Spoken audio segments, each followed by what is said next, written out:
Tačno ke ja sakam, postaja svoja, skopi kaže mi.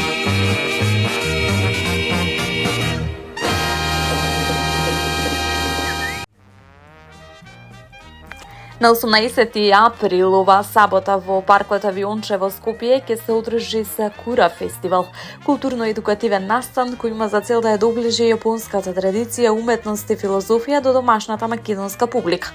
Фестивалот ќе трае од 12 до 15 часот, а ќе понуди разновидна програма наменета за сите генерации, од семејства до млади и љубители на интернационални култури. Во рамки на настанот ќе настапи диџеј Филип Поповски, ќе се одржи едукативна работилница Играме Иго со професорот Јошио Којама, посветена на развој на стратегиско размислување преку традиционалната јапонска игра, како и презентација на јапонски боречки вештини. Организаторите велат дека целта е да се поттикне културна размена, едукација и социјална интеракција, инспирирана од символиката на сакурата, цвет кој во јапонската култура означува убавина, обновување и хармонија. Настанот е поддржан од општина Аеродром, отворен е за јавноста, а се очекува да ја збогати културната понуда во главниот град.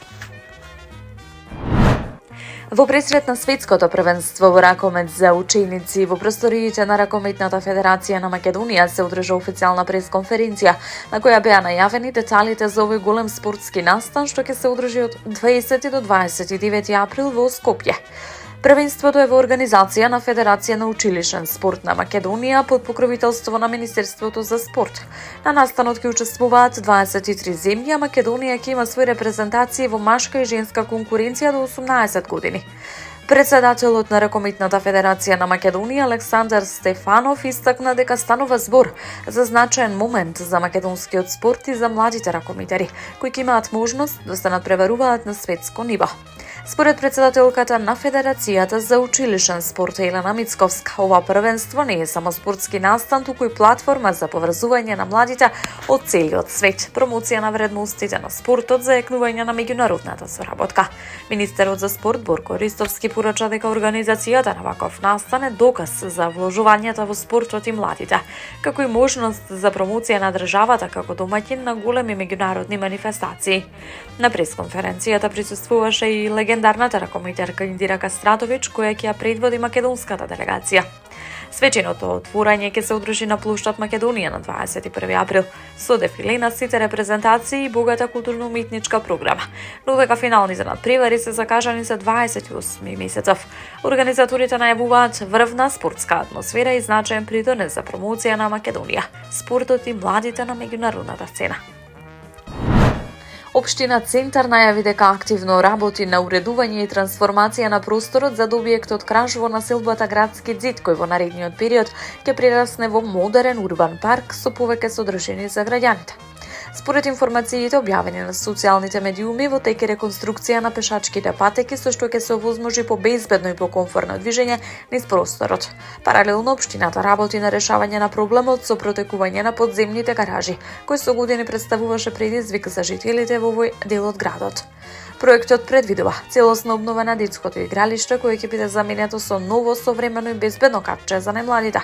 Дополнително ќе биде поставена фитнес зона со што просторот ќе добија и рекреативна функција за сите возрастни категории. Од општина Центар посочуваат дека посебен акцент се става на зеленилото. Ќе се засадат нови дрвја и растенија, ќе се постави систем за наводнување, како и урбана опрема, со што просторот ќе добие целосно нов и современ изглед. Со оваа инвестиција локалната власт има за цел да создаде уредена, функционална и пријатна средина за одмор, рекреација и социјализација, како и да го подобри квалитетот на живење на граѓаните во централното градско подрачје. Градоначалникот на општина Аеродром Дејан Митевски изврши увид во градежните активности за целосна реконструкција на кракот од булеварот 3 Македонска бригада во близина на метро. Станува збор за значаен инфраструктурен зафат со кој за прв пат темелно се обновува овој фреквентен сообраќаен потек. Делницата е долга 777 метри. Предвидено е поставување на околу 6000 квадратни метри нов асфалт, како и изградба на тротоари со површина од 1500 квадратни метри. Од општината информира дека особено значајно е поставувањето на улично осветлување, што досега недостасувало на оваа делница, а ќе придонесе за поголема безбедност на пешаците и возачите. Овој дел од булеварот е со зголемена фреквенција бидејќи го користат жителите од околните населби, но и голем број компании кои функционираат во индустриската зона во аеродром. Вредноста на проектот изнесува 17 милиони 908 милијади денари. Реконструкцијата е дел од поширок инвестициски циклус за обнова на улици во општината, во вкупна должина од 5,4 километри и вредност од 138 милиони денари. Средствата за реализација се обезбедени од владата преку Министерството за транспорт и врски.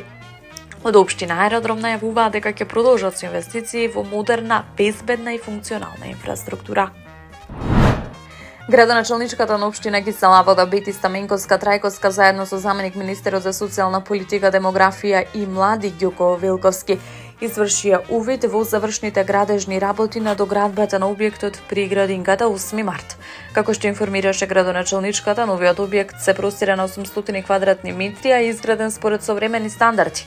Во него се сместени 6 нови занимални, меѓу кои 2 јаслени групи, со што се обезбедува простор за прием на дополнителни 120 деца. Инвестицијата изнесува 60 милиони денари, а е реализирана во соработка со Министерството за социјална политика, демографија и млади со поддршка од владата. Во моментов се работи на уредување на фасадата, пошто ќе следува поставување на подните подлоги и финализирање на внатрешно уредување. Од општината посочуваат дека проектот е дел од пошироките напори за подобрување на условите во предучилишното образование и намалување на листите на чекање. Посветени сме на секое мало и на секое дете. Создаваме услови Киселавода да биде пример за модерна општина која инвестира во својата иднина, изјави Стаменковска Трајковска. Важно известување за граѓаните кои го користат јавниот превоз во главниот град. Автобусите во Скопје и понатаму сообраќаат по зимски возен ред. Од ЈСП Скопје информираат дека поради тековни градачни активности на одредени делници од патната мрежа има измени во сообраќајот на повеќе автобуски линии. Станува збор за линиите 3Б, 4, 7, 9, 18, 23, 24, 44, 54 и 118. Кои во одредени делови од трасите се пренасочени и сообраќаат по изменет режим. Надлежните апелираат до граѓаните навремено да се информираат за проблемите и да го прилагодат своето движење, со цел да избегнат доцнење и непотребно задржување во сообраќајот.